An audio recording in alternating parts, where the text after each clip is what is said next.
The defense secretary talks beefing up the Navy to push back China. More U.S. troops head to Syria to keep the Russians in check. And someone stole a license plate from a Medal of Honor recipient? Bad karma. There's a lot to digest in this week's briefing. Let's dig into it.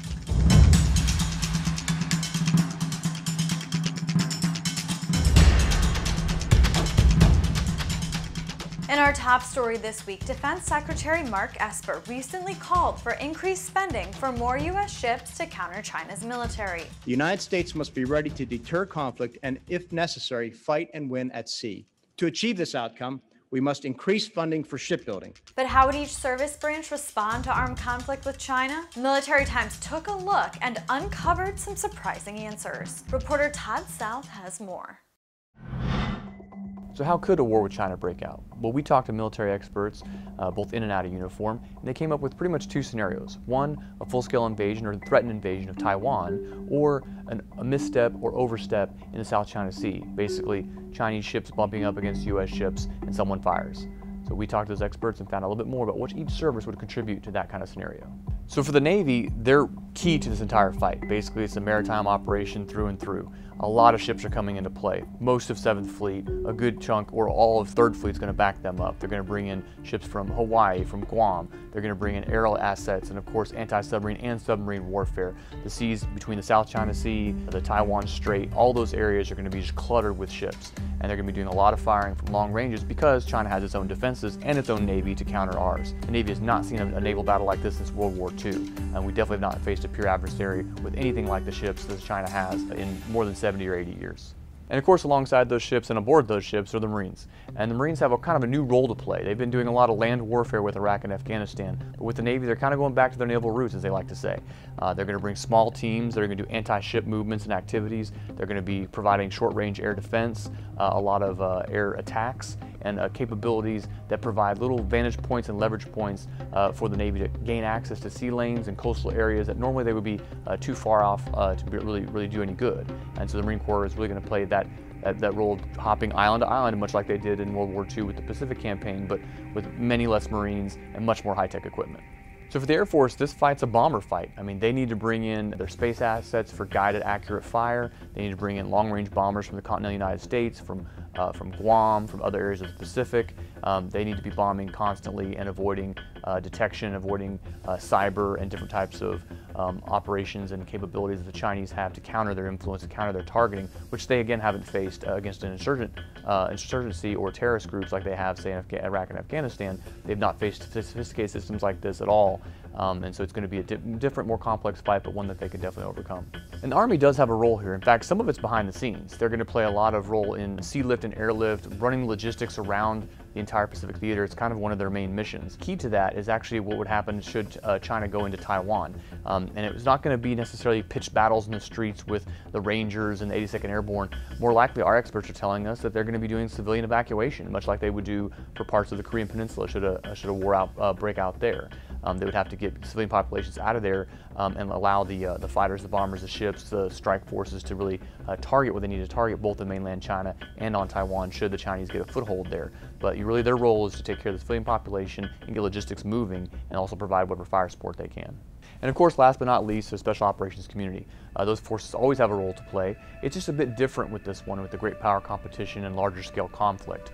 They're really going to be falling back to their main job and historically, which is to support and train up and employ allied forces and guerrilla forces, ways to kind of attack China's flanks in areas near, say, Vietnam or Thailand or parts of the Philippines, countering other fronts of the war, so to speak, and of course targeting high-value targets, basically nuclear sites or missile sites or cyber centers, things that they would just target precision strikes on, but they might need a group on the ground, a team bringing in target and bringing in fire. So that more kind of traditional role, less going after snatch and grab jobs with bad guys like in Iraq and Afghanistan, and more high-tech, target-based type work that they've done, decades past. To learn more about what we discovered when we talked to experts about this, please see our story at militarytimes.com. Thanks, Todd. Now on to this week's headlines. Up first, keeping Russia in check in Syria. A About 100 more U.S. troops will be sent to Syria 3 weeks after a Russian armored vehicle sideswiped an American ground patrol, injuring several U.S. soldiers. U.S. Central Command confirmed the U.S. will be sending Bradley fighting vehicles, advanced radar, and increased fighter jet patrols to northeast Syria. There are roughly 500 American troops already there, guarding oil fields from ISIS and working alongside the Syrian Democratic Forces. Up next, another warning from Iran.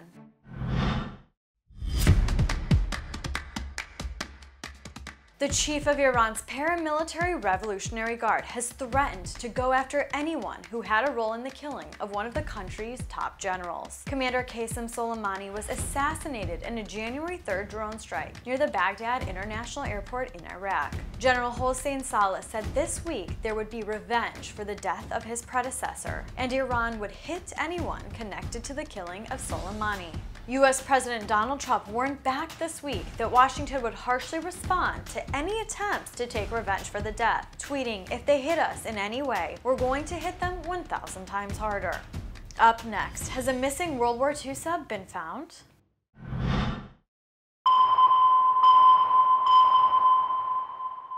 Divers have found what they believe is the wreck of a U.S. Navy sub lost 77 years ago in Southeast Asia, providing clues into a little-known tale from World War II. The 307-foot-long submarine Grenadier was scuttled by its crew after a bomb from a Japanese plane almost sent them down. All 76 personnel survived the bombing and sinking, but they were then taken prisoner and tortured, beaten, and starved for more than 2 years, with all but 4 surviving. Photos and other evidence from 6 dives has been sent to the U.S. Naval History and Heritage Command for verification. The Grenadier was one of 52 Navy subs lost during World War II.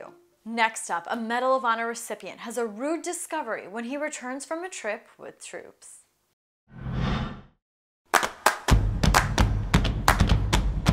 Retired Army Master Sergeant Leroy Petrie received the Medal of Honor in 2011 after saving the lives of 2 fellow Rangers in a battle in Afghanistan. But it was recently, after returning home from speaking to troops, that Petrie noticed someone had done him a disservice and stolen his Medal of Honor license plate.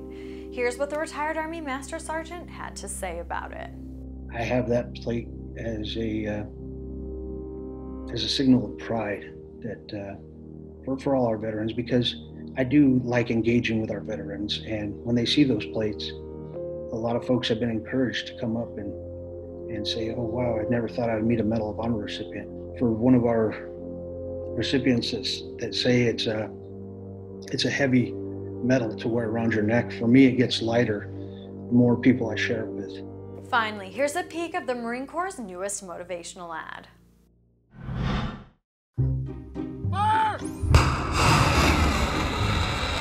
In our outgoing rounds this week, we get a glimpse of the new Marine Corps recruiting ad. The Battle to Belong commercial, which targets 17 to 24-year-olds, shows a hero breaking through the noise of a modern age to find a more meaningful place of belonging and purpose. Let's take a look.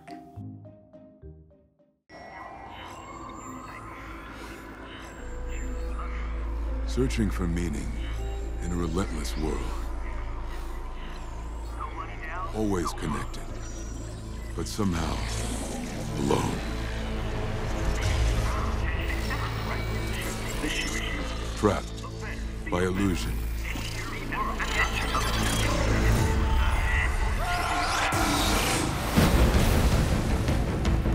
We offer another path, where the battle to belong begins. Awakened by a calling. United by purpose. Defined by the cause you fight for. It's not about you! Work together, get over the hump! No one can ever take away You earned this, Marine. what it means to be among the few, the proud, the Marines. And that's all we have time for this week. Please check us out on militarytimes.com and our social pages on YouTube, Facebook, Instagram, and Twitter. And visit us on Army, Navy, Air Force, and Marine Corps Times for the latest news. I'm Andrea Scott. Have a great week.